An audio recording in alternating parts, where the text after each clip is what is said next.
Semoga Allah Ta'ala jaga hafalannya. Dan sebagaimana kita belajar dari kehidupan orang-orang terdahulu ya, jangan pernah kita menganggap bahwa fase-fase dalam kehidupan ini sudah final. Maksudnya alhamdulillah untuk Firza yang sudah menyelesaikan. Jangan menganggap ini final. Demikian pula yang sudah jungkir balik ngapalin, atau mungkin mulainya lebih duluan kok nggak hafal-hafal, aduh putus asa. Jangan juga, belum final ini. Belum final semuanya. Yang belum selesai terus saja ngapalin. Tapi saya udah lama itu Firza cepat saya jadi putus asa. Enggak ada begitu. Enggak ada begitu. Semuanya belum final. Itu yang penting sekali. Maka ini bukan berarti PR sudah selesai. Firza PR-nya sudah selesai. Belum. Yang belum selesai apalagi lebih belum lagi gitu maksudnya. Maka titip khusus pada Firza dan juga yang lain-lainnya yang sedang menghafal atau yang sudah hafal, bahwa tatkala kita melihat kehidupan ulama-ulama zaman dahulu ya,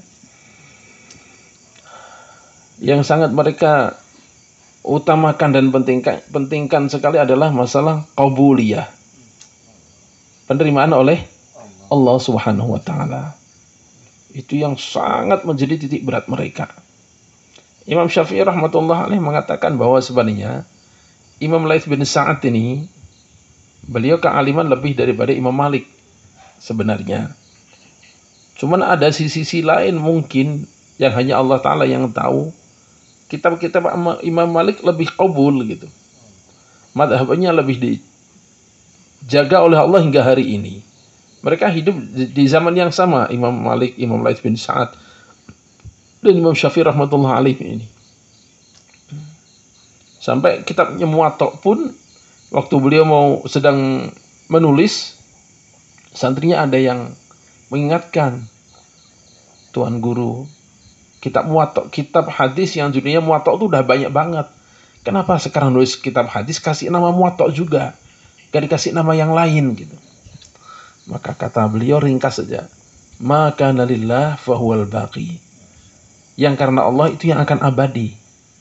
Dan betul, gak tahu berapa banyak waktu itu kitab namanya Al-Muwatta yang masih bertahan ya Muwatta Imam Malik gitu.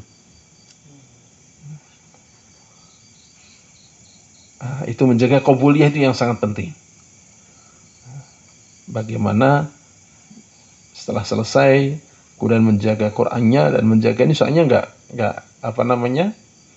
mudah ini. Kalau Maulana Zubair rahmatullah alaih ya, resep beliau Maulana Zubair rahmatullah alaih, beliau itu kan masya Allah tiap Ramadan waktu beliau hidup, beliau menjadi imam tarawih.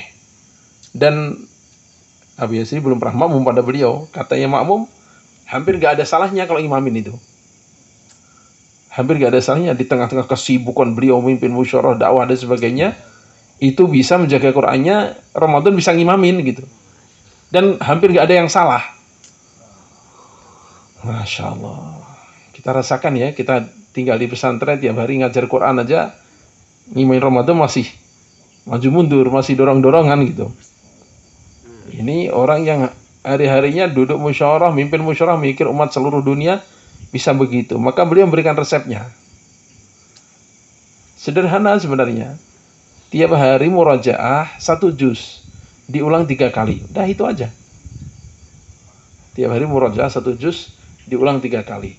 Dan itulah juga amalan Syekh Mahmud Al-Khusari rahmatullah alaih, yang qiraahnya menjadi mu'tabar, menjadi standar, menjadi pedoman seluruh dunia. Beliau pun segitu juga, ternyata nggak banyak-banyak. 1 juz tadi diulang 3 kali. Yang salah satunya dibaca dalam tahajud. Yang lainnya mungkin waktu sholat qobliyah, ba'diyah, lainnya duduk biasa. Pokoknya 1 juz 3 kali aja sehari. Itu subhanallah, seperti kekuatannya. Maka selesainya hataman ini bukan berarti tanda selesainya dan abadinya, enggak. Masih PR panjang ini. Masih PR panjang. Dan ini bagi semuanya yang sudah selesai aja PR panjang, apalagi yang belum selesai gitu. Masih PR panjang untuk menjaga ini. Dan itu perlu bantuan dari orang tua, dari keluarga, doa, dan sebagainya.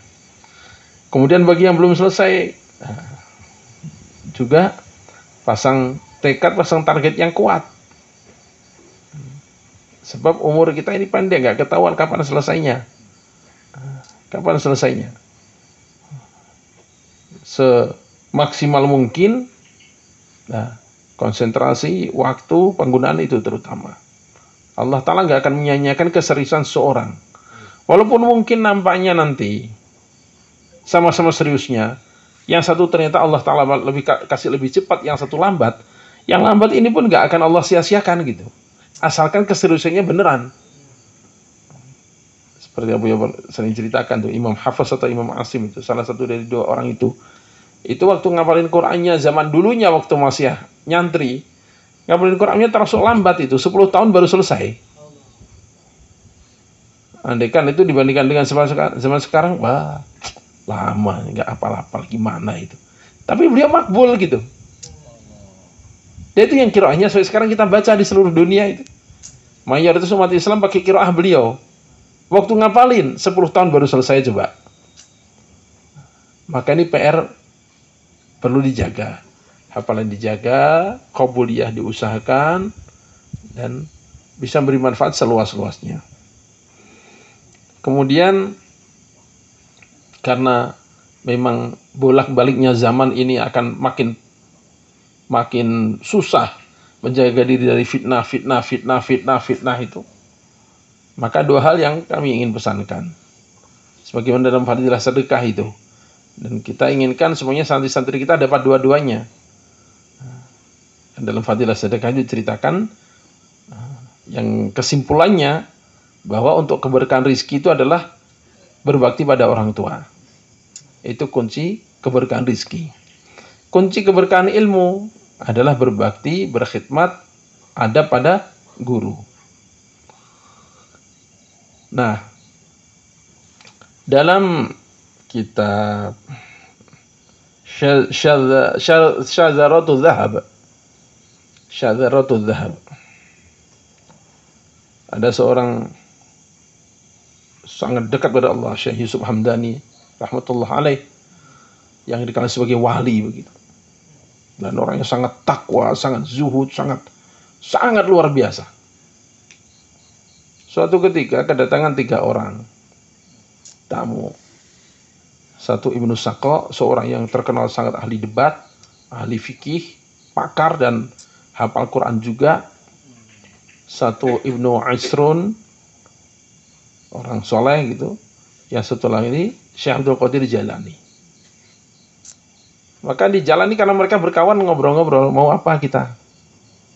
Kalau Ibnu Saqqa ini langsung, saya lihat Syekh Yusuf ini banyak kelirunya ini, saya mau ngingetin.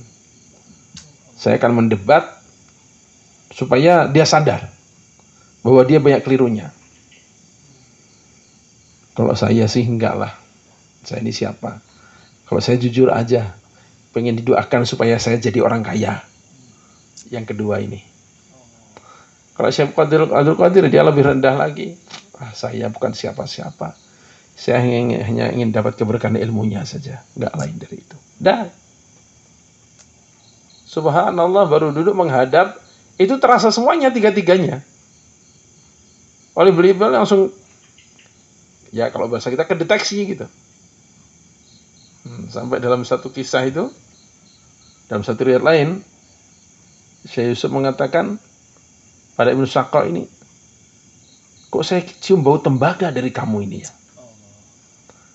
Sedangkan tembaga zaman dulu tuh isyarat untuk berhala. Berhala umumnya dibuat dari tembaga. Itu isyarat bagi berhala itu.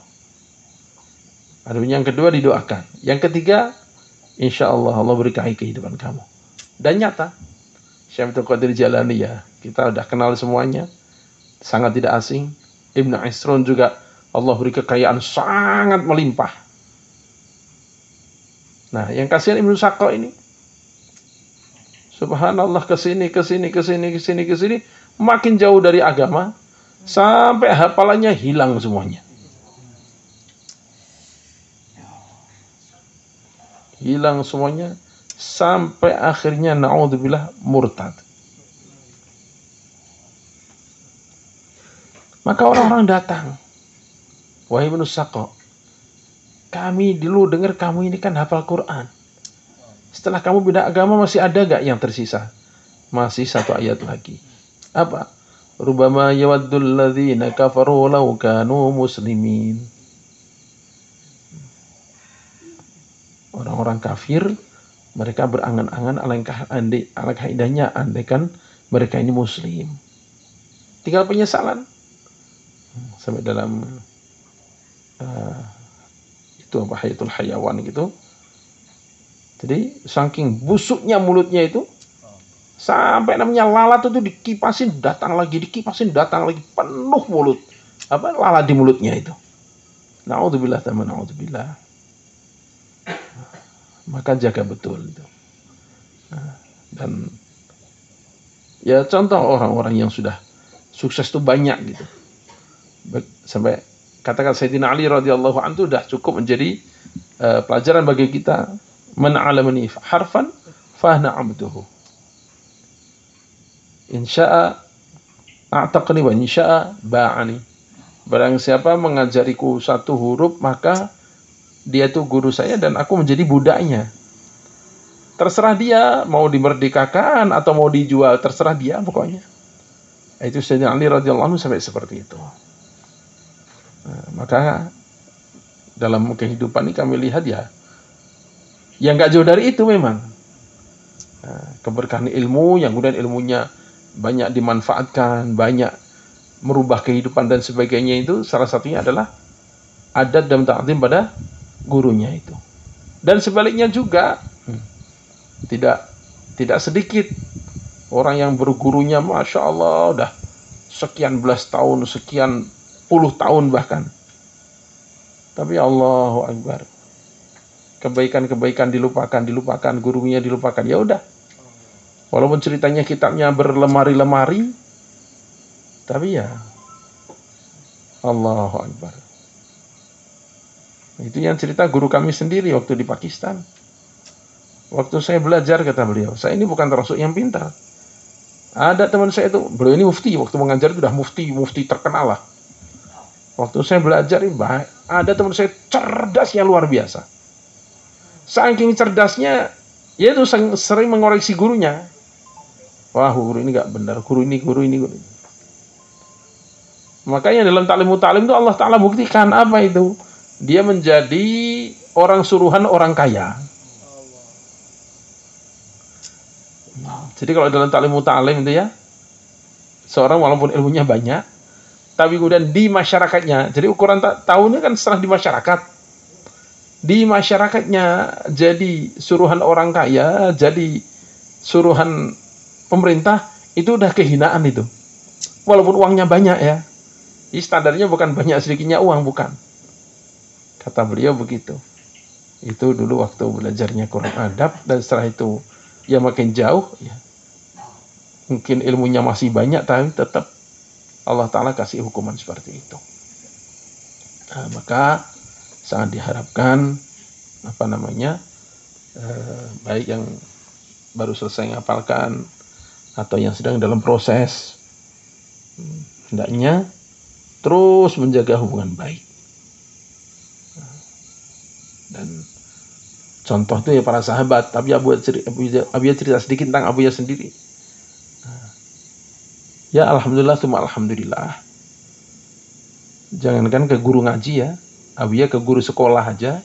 Kalau pulang kampung, sedapat mungkin ada yang Abu ya datangin.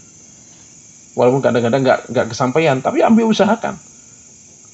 Sampai guru MI yang itu ya guru MI, guru formal gitu. Tapi Abu tetap, ini guru saya. Ini guru saya. Abu ya datangin, Abu ya minta doa. Tetap seperti itu. Apalagi yang guru ngaji gitu. Apalagi guru ngaji itu jangan, gak usah tanya gitu. Sampai namanya Abu ya ke langitan itu, ada beberapa orang di antara keluarga pesantren pernah maki-maki Abu ya depan umum, tapi tetap aja Abu ya datang lagi. Pernah dari Pakistan, Masya Allah, dimarahin habis di depan tamu-tamu. Ini Harun ya. Yang sekarang ikut tablignya. Kamu tahu nggak? Masya Allah, habis dimarahin. Tapi alhamdulillah tahun depannya Abuya tetap datang lagi. Tahun depan tetap datang lagi. Dan alhamdulillah tiap tahun ya salaman tetap. Kenapa ya? Nggak bisa menafikan fikih. Nah udah dari sana udah. Walaupun beliau ya katakanlah betul-betul marah dan sebagainya begitu. Kalau bahasa kita dakwah belum memahami, ya tetap itu guru saya. Tetap saya dengarkan, gitu aja udah. Maka itu yang diharapkan. Itu yang Abi harapkan di masyarakat nanti. Keberkahan bukan dari guru, tetap dari Allah Subhanahu wa taala. Tapi jalan-jalannya itu seperti itu tadi ya. Jalan-jalannya seperti itu tadi, jaga adab, jaga doa. Makanya kan Abu Yaman di sini kalau sebelum baca kitab, ya kita nggak bisa terima kasih ketemu orangnya, minimal baca Fatihah lah. Untuk kitab yang kita pelajari, untuk orang yang mengajarkan kitab itu pada kita, sebagai rasa terima kasih kita. Siapa tahu dengan itu Allah Ta'ala berikan keberkahan. Dan kalau keberkahan sudah Allah Ta'ala berikan itu udah nggak bisa direm lagi, nggak bisa dibatasin lagi. Tapi sebaliknya kalau keberkahan dicabut, ya walaupun namanya banyak, manfaatnya kurang, kebaikan kurang, walaupun hitungannya banyak gitu. Dan sebagai tambahan, walaupun gak ada hubungannya dengan secara langsung ya, dengan dengan khataman Quran ini, supaya tidak menjadi tanda tanya di luar masyarakat dan sebagainya, bahwa dalam kondisi sekarang yang kita alami semuanya, ada kondisi corona. Sebelum corona kita udah diuji lagi dengan ikhtilaf dalam dakwah sendiri dan sebagainya. Ini Masya Allah, ini semuanya menguras pikiran kita, dan yang tentunya adalah kembalinya tawajuhnya kepada Allah Subhanahu wa taala gitu. Ya kalau Abu Ya cerita tentang ikhtilaf dakwah ini jauh sebelum terjadi di Indonesia.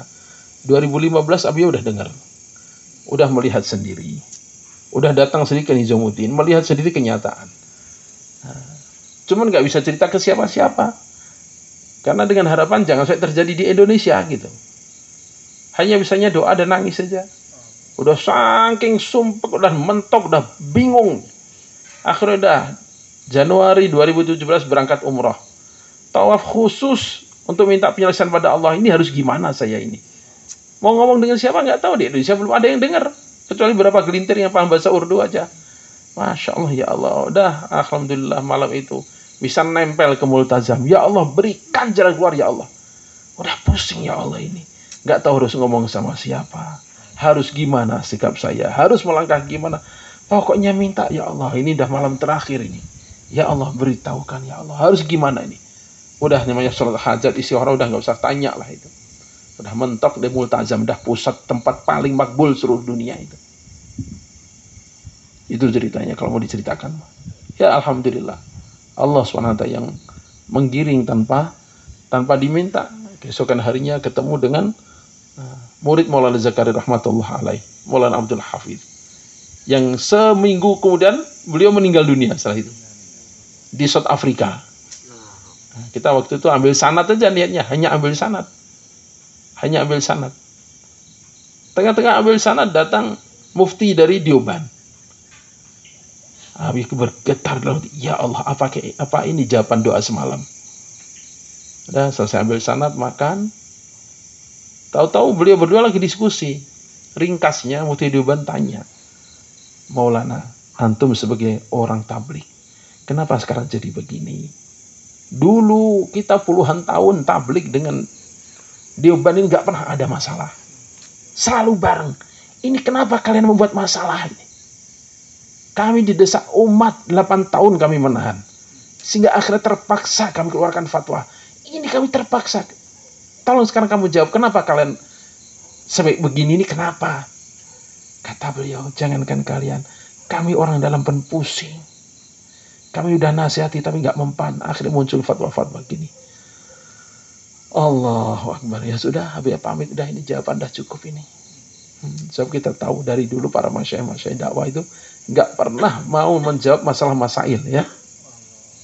Nggak pernah mau menjawab masalah masail. Namanya di Pakistan itu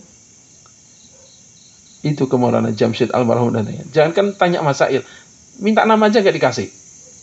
Di tempat kamu kan banyak ulama, tanya ulama sana. Sampai seperti itu. Tanya masail betul-betul nggak mau jawab supaya umat mendekati ulama dalam masail gitu. Nah ini tiba-tiba Bayan bicara masail yang sangat menjauhkan ya umat dari ulama, akhirnya seperti itu. Udah perjalanan pulang hanya bisa nangis. Ya Allah, ini ujian. Apakah prinsip yang diutamakan atau kecintaan emosional yang diutamakan? Ya, kalau bicara dengan Maulana Sa'ad, Abuya bukan hanya kenal, Abuya ini dikenal gitu. Betapa sangat beratnya itu. Tapi ini prinsip gitu. Antara prinsip dengan perasaan, didahulukan yang mana? Masalahnya seperti itu. Jadi bukan dengar dari Facebook, lihat Facebook, video, enggak. Datang sendiri, lihat sendiri, tanya sendiri. Namanya istikharah doa, kalau udah gak usah tanyakan lah itu udah, Masya Allah. Bertahun-tahun saya capek rasanya. Itu seperti itu. Semoga dengan datangnya Ramadan ini, kemudian dengan doa-doa kita, Allah Ta'ala segera selesaikan fitnah-fitnah ini. Jauhkan kita dari ujian-ujian yang Masya Allah, ya sebenarnya tidak ada yang kebetulan, semuanya adalah mendekatkan kita pada Allah Subhanahu wa Ta'ala. Asalkan kita bisa menata diri kita, hati kita dan sikap kita di depan Allah Subhanahu wa Ta'ala, di depan hamba-hamba Allah Subhanahu wa Ta'ala. Demikian yang benar dari Allah Subhanahu wa Ta'ala, yang kurang dari Abi sendiri semoga Allah Ta'ala maafkan dan Allah Ta'ala ampuni. Jazakumullah khairan jazak kepada ya Pak Darman, Masya Allah, yang mempercayakan anaknya untuk belajar di sini dan dikawal dengan doa dan ikhtiar dan sebagainya. Dan Abu harapkan nanti untuk kedepannya Firza masih siap untuk dimusyawarahkan sebaiknya gimana. Sebab tadi itu kita ingin supaya santri-santri menjadi betul-betul santri yang bermanfaat, bukan hanya selesai dengan label hafidh, alim, nggak cukup sampai di situ. Kita ingin santri-santri menjadi santri yang bermanfaat semua ilmunya di masyarakat. Insyaallah begitu ya. Jazakumullah khairan. Subhanakallahumma bihamdika asyhadu an la ilaha illa anta astaghfiruka wa atubu ilaik. Subhana rabbika rabbil izzati amma yasifun wa salamun alal mursalin. Alhamdulillahi rabbil alamin. Wassalamualaikum warahmatullahi wabarakatuh.